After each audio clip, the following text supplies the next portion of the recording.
Assalamualaikum warahmatullahi wabarakatuh. Halo teman-teman semuanya, jumpa lagi dengan Bang Kowi di sini.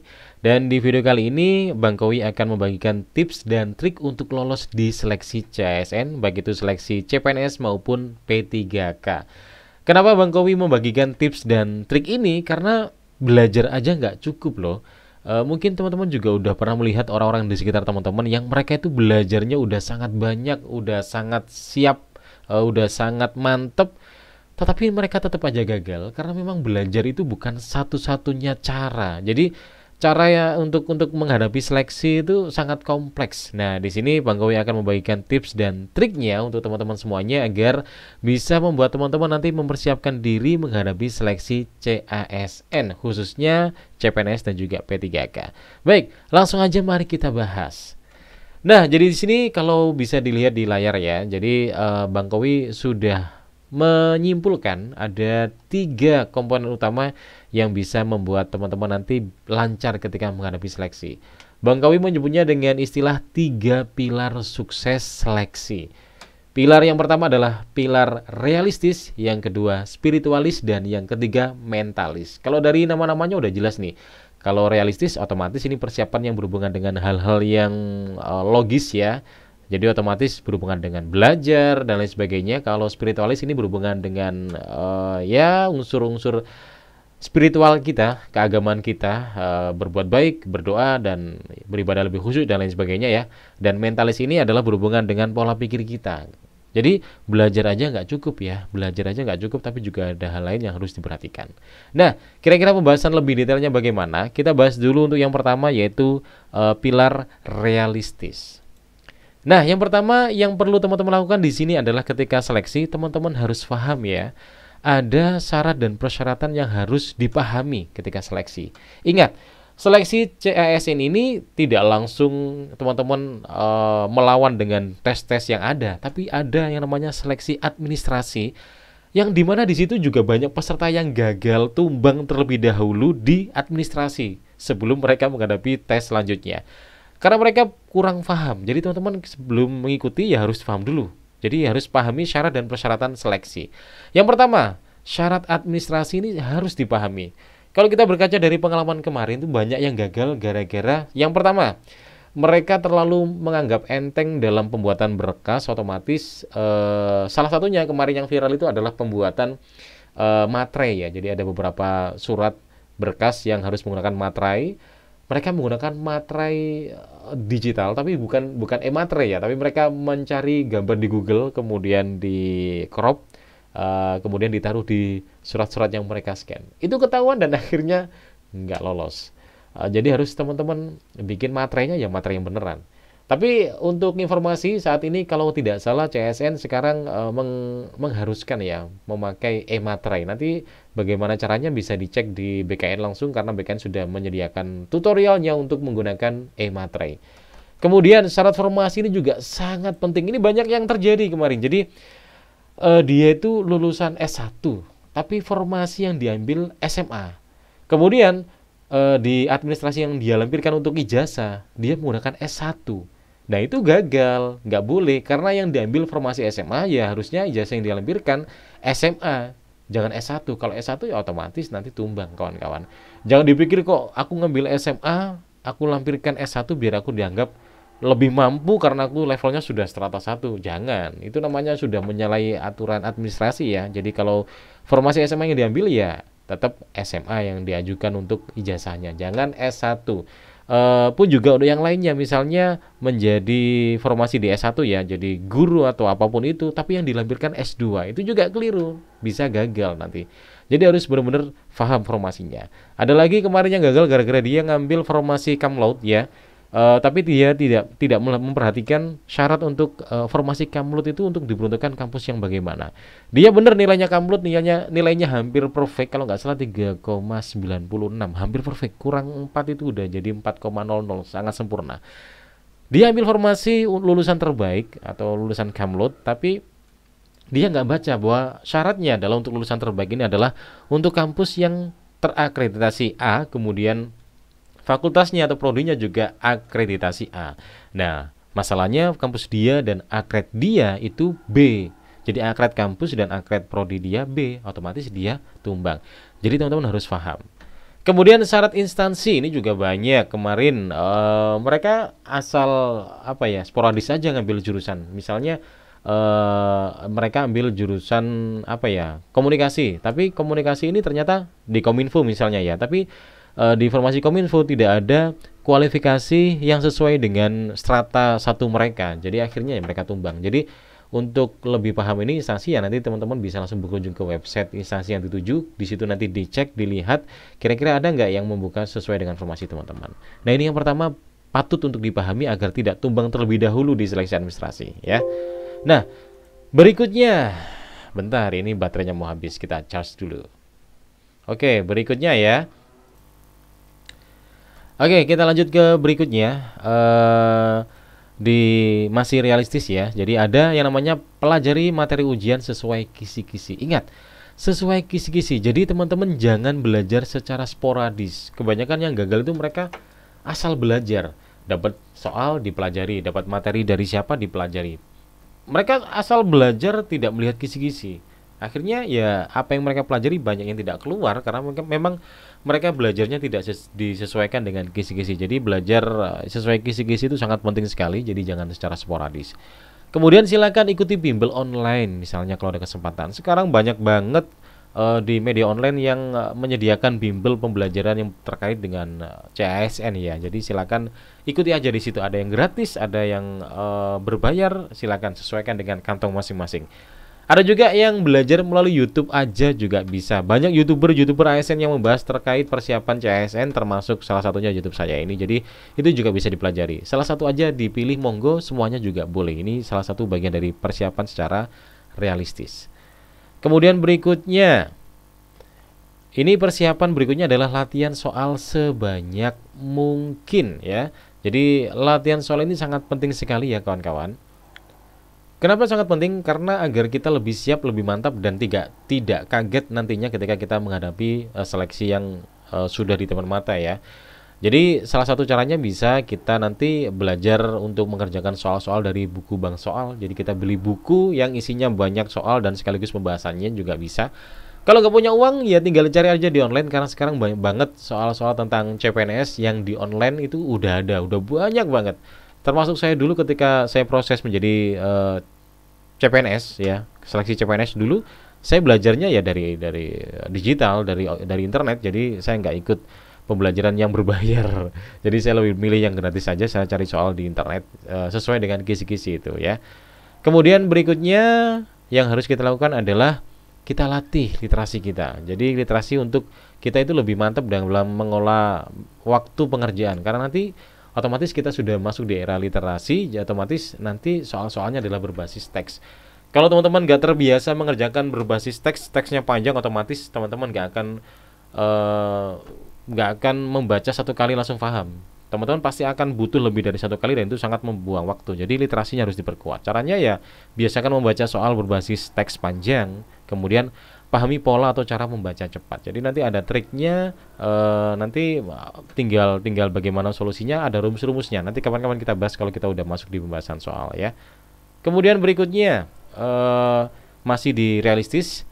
Cara yang kelima adalah ikuti simulasi ujian. Nah ini yang penting ya. Jadi ikuti simulasi ujian di berbagai platform. Gunanya agar kita sebagai warming up atau pemanasan biar kita nggak kaget nanti. Kita bisa ikut simulasi ujian di platform CSN ya. Jadi di BKN. Di BKN itu di portalnya sudah tersedia simulasi, jadi kita bisa ikut di situ dan itu gratis.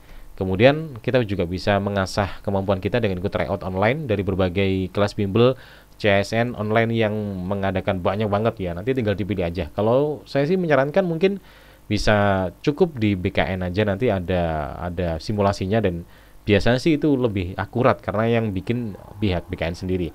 Nah, teman-teman bisa langsung berkunjung ke situsnya ya di chat BKN. Nanti ada simulasinya, nanti teman-teman langsung aja menuju ke menu bar paling atas yang sisi kanan ada tulisan simulasi. Di sini langsung aja klik mulai simulasi chat. Nanti teman-teman bisa langsung mengerjakan di situ. Nah, ini yang terpenting ketika teman-teman sudah melakukan latihan-latihan mengerjakan soal, teman-teman jangan lupa mengevaluasi ya. Evaluasi ini penting. Jadi agar pembelajaran yang kita lakukan itu bisa lebih akurat dan tidak sporadis gitu. Tujuannya adalah agar kita paham kelemahan penguasaan materi kita di mana.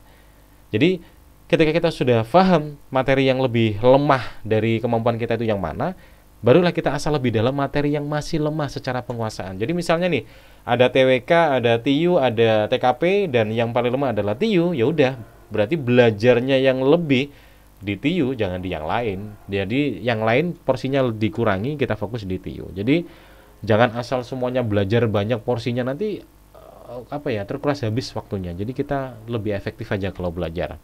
Jadi itu cara realistis ya.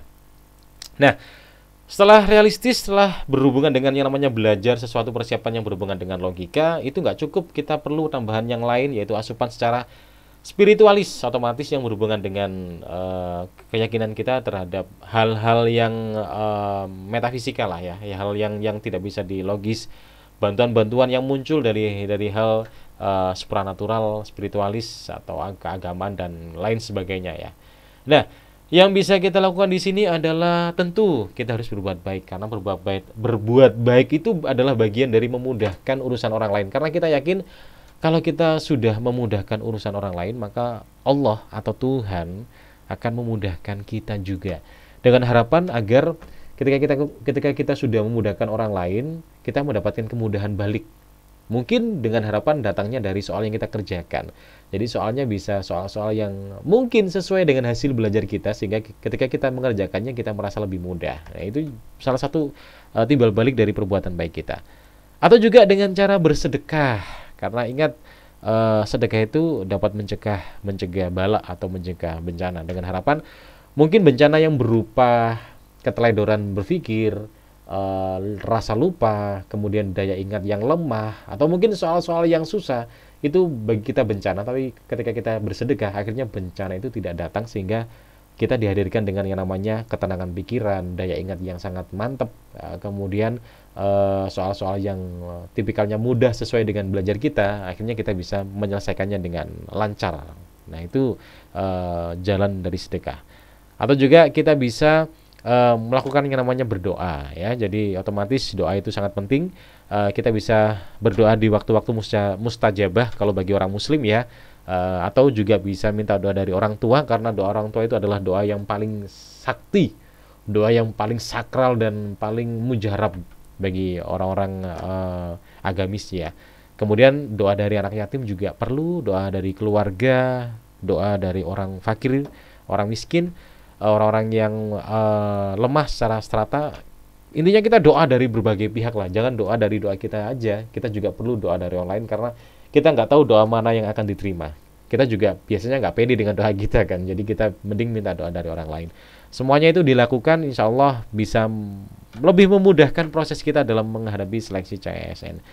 Nah, yang terakhir ini pilar secara mentalis, ini juga sangat penting teman-teman.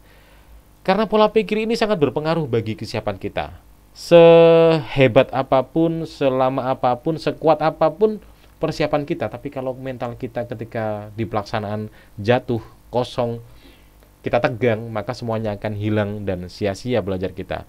Maka kita harus pandai mengatur mental kita. Nah, mental apa yang harus kita olah di sini? Otomatis yang pertama, kalau teman-teman pengen punya mental yang bagus, artinya punya ketenangan yang sangat oke dan tidak mengganggu segala hal di batin teman-teman, di mental teman-teman. Teman-teman silakan kurangi ambisi ya. Karena kalau teman-teman punya ambisi dalam seleksi ini, maka otomatis teman-teman akan lebih nervous, lebih tergoboh-goboh dan pikiran tidak tenang. Jadi kurangi ambisi. Bagaimana caranya ya? Silakan tetap punya tujuan untuk berhasil, tapi fokus pada tindakan, bukan hasil ya. Jadi don't think the best but do the best. Jadi jangan pernah berpikir yang terbaik, tapi lakukan yang terbaik. Karena kalau kita sudah melakukan yang terbaik, otomatis hasil baik akan mengikuti kita. Jadi itu yang paling penting. Karena kalau kita punya ambisi, kita punya ekspektasi yang terlalu tinggi, itu akan membuat kita semakin tegang, dan ketegangan itu bisa membuat persiapan kita hilang. Jadi percuma nanti ya. Jadi teman-teman harus sangat tenang ketika mengerjakannya agar daya ingatnya bisa terjaga. Berikutnya, kurangi bahkan hindari memposting proses ya. Saya selalu bilang ke teman-teman, kalau masih seleksi nggak usah posting-posting lah. Ujian ikut seleksi diposting. Lolos administrasi diposting, nggak perlu lah kalau saya. Mending diem-diem aja. Ketika saya ikut seleksi saya diem-diem. Dan saya baru posting ketika saya sudah dinyatakan berhasil, dinyatakan lolos di seleksi terakhir SKB. Otomatis itu kan bakal dapat SK itu. Jadi barulah saya akhirnya menunjukkan proses saya dan final dari proses saya, dan alhamdulillah banyak teman-teman dan orang-orang terdekat yang kaget, loh ternyata kamu ikut seleksi, loh kok kamu tiba-tiba kepilih, kapan ikut seleksinya, dan wah itu sangat sangat keren sih bagi saya, diem-diem tiba-tiba bikin orang semua kaget. Jadi kurangi untuk memposting proses teman-teman, jadi posting hasilnya aja lah ya. Kemudian yang berikutnya adalah kurangi memandang orang lain. Kita memandang orang lain kalau sifatnya untuk menginspirasi kita, memacu semangat kita boleh. Tapi kalau kita membuat orang itu sebagai pesaing kita dan akhirnya membuat kita semakin tidak fokus dengan tujuan kita, itu bisa membuat beban bagi kita dan itu berimbas tidak baik. Mending jangan dilakukan aja. Jadi fokus saja ke diri kita. Karena saya selalu mengatakan ke teman-teman bahwa musuh kita ketika seleksi itu bukan lawan-lawan kita, tetapi diri kita sendiri. Gimana kita mampu mengalahkan rasa nervous kita, rasa tegang kita, agar kita lebih tenang mengerjakan dan kita tidak lupa dengan berbagai persiapan yang sudah kita lakukan. Jadi harus tenang. Musuh kita adalah kita sendiri ya. Nah berikutnya jalani tanpa rasa beban ya. Jadi jangan ada beban ketika menjalani, agar kita juga tenang. Salah satu untuk menjaga mental itu. Salah satunya ya fokus pada tindakan bukan hasil. Tadi udah kita bahas. Kemudian siap berhasil dan siap gagal ini adalah kunci dan tidak bisa kita hindari. Jadi berhasil dan gagal itu bagaikan dua sisi mata uang ya. Jadi kalau kita mendekati keberhasilan ya otomatis kita mendekati kegagalan, dan kalau kita memilih menjauhi kegagalan karena kita takut gagal ya otomatis kita akan menjauhi keberhasilan. Jadi ya itu adalah konsep absolut mutlak yang tidak bisa kita hindarkan. Jadi teman-teman harus sadar kalau teman-teman punya impian pengen berhasil ya teman-teman harus siap dengan kegagalan. Dan yang terakhir, pahami bahwa peluang kesempatan sangat panjang.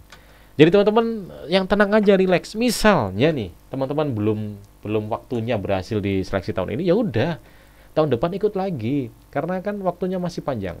Saya malah punya teman yang dia itu baru keterima di usia 35 tahun di press. Ketika usianya ujung tanduk itu baru dia bisa diterima. Padahal dia ketika sharing ke saya, dia itu ikut seleksi mulai dari dia fresh graduate. Jadi usia 2-3 tahun dia ikut seleksi. Dia merasakan seleksi dari seleksi paper, masih ujian tulis di kertas secara manual, sampai chat itu dia merasakan, dan akhirnya karena dia tidak menyerah, dia yakin bahwa dia punya waktunya sendiri untuk berhasil. Dia nggak mandang teman-temannya yang udah jadi duluan. Dia yakin pokoknya aku punya waktu sendiri untuk berhasil. Dan ternyata betul, dia akhirnya berhasil di usia mepet, di ujung tanduk. Dan teman-temannya yang udah menyerah duluan, akhirnya ya sedikit kecewa dengan pilihan mereka yang tidak ikut, dan mereka akhirnya menyesal dan kenapa mereka tidak ikut gitu. Jadi teman-teman santai aja di sini karena peluang kesempatan masih sangat panjang ya. Nah, berikutnya adalah atur ketenangan. Caranya mengatur ini salah satu tips dari saya ya. Jadi belajar yang cukup lah. Jangan terlalu boros waktunya, jangan terlalu panjang, jangan terlalu kebanyakan. Jadi yang porsinya pas. Karena kalau saya mengatakan sih, kalau saya menganalogikan, kalau kita belajar itu kita harus sadar wadah otak kita. Jadi otak kita kayak gelas ya. Kalau gelasnya kecil ya, kalau udah penuh ya udah, jangan dipaksa. Kalau kita paksa belajar, nanti akan tumpah airnya. Jadi ilmunya tumpah membuat kita stres. Kita punya kapasitas masing-masing ya. Jadi tujuannya adalah gimana kita tenang gitu aja. Kita belajar banyak percuma kalau kita nggak tenang dan kita ujung-ujungnya tegang, pasti akan lupa semuanya. Jadi itu prinsipnya. Kemudian luangkan waktu untuk merefresh otak. Saya selalu bilang ke teman-teman kalau udah belajar ya udah mendekati seleksi, silakan direfresh. Refreshnya ya bisa bermain game, muncak, touring atau kemanapun agar otak itu fresh gitu loh. Karena saya yakin apapun yang sudah kita pelajari, apapun yang sudah kita tangkap, informasi yang masuk ke otak kita, ya dia tersimpan. Bedanya kita bisa mengeluarkan atau nggak bisa mengeluarkan. Biasanya orang-orang yang nggak bisa mengeluarkan informasi yang sudah disimpan di otak adalah orang-orang yang tegang. Dan yang bisa mengeluarkan adalah orang-orang yang tenang. Maka konsepnya untuk tenang, ya itu tadi, kita refresh otak kita. Ibaratnya kayak mesin tuh. Kalau udah panas ya udah jangan dihajar terus. Nanti kalau terlalu panas dia bisa kebakar, bisa hangus dan konslet. Jadi kita harus cooling down dulu. Kalau udah dingin barulah nanti sehari sebelum kita ujian kita bisa review ulang. Dan kita mereviewnya dalam keadaan ketika otak kita udah dingin. Nah, berikutnya baca kalimat thayyibah yang menenangkan. Kalau orang Islam ya, kalau saya biasanya memberikan saran ya baca sholawat, Fatihah, atau ketika mengerjakan. Kalau saya dulu ketika mengerjakan soal sebelum menjawab saya bismillah dulu. Kalau saya nggak tahu jawabannya, saya pakai sistem cap cip cup. Saya cap cip cupnya ya pakai lafal-lafal ilahi, misal Allahumma sholli ala sayyidina Muhammad. Ya, berhentinya di mana itu yang saya pilih dulu gitu. Dan alhamdulillah ya manjur-manjur aja. Kemudian yang berikutnya sering lakukan pendinginan kepala seperti membasuh muka. Saya dulu ketika udah belajar saya wudhu. Jadi saya basuh, saya wudhu biar kepala saya lebih refresh. Dan ini yang terpenting, salah satu amalan saya ketika saya ikut seleksi, saya menjaga wudhu saya atau daimul wudhu ya. Jadi bagi orang muslim ya. Jadi kalau bukan yang bukan muslim atau non muslim, silakan caranya apa terserah disesuaikan. Intinya gimana caranya tubuh kita dalam keadaan suci, tubuh dan rohani dalam keadaan suci. Kalau orang muslim wudhu. Jadi ketika saya seleksi berangkat dari rumah wudhu dalam keadaan suci. Di tempat kok batal misalnya, saya wudhu lagi. Di ruangan kok batal lagi, saya wudhu. Saya jaga kondisi saya dalam keadaan suci dengan harapan kalau saya suci, insya Allah tidak ada gangguan-gangguan hitam yang mengganggu pikiran kita ya. Jadi harapannya sih itu biar kita diberi ketenangan.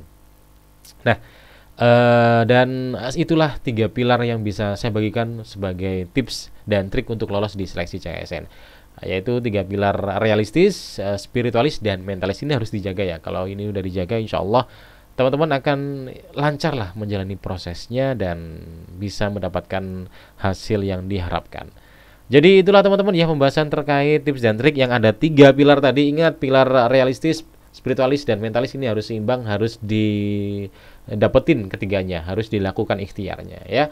Dan cukup sekian, terima kasih, semoga sukses untuk semuanya yang lagi berjuang untuk memburu NIP dari status ASN ya, dan mudah-mudahan bisa berhasil di tahun ini. Terima kasih, mudah-mudahan bisa bermanfaat apa yang saya bagikan. Kalau ada hal-hal yang ingin di-sharingkan silahkan ditulis di kolom komentar, dan kalau ada pertanyaan silahkan juga ditulis di kolom komentar. Nanti di video berikutnya saya akan buat untuk kita langsung belajar mengerjakan soal.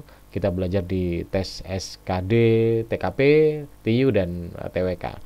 Terima kasih udah nonton video ini dari awal sampai akhir. Kalau bermanfaat ya silahkan di-share di sosial media teman-teman, dibagikan ke teman-teman yang lain agar mereka juga mendapatkan manfaat yang serupa.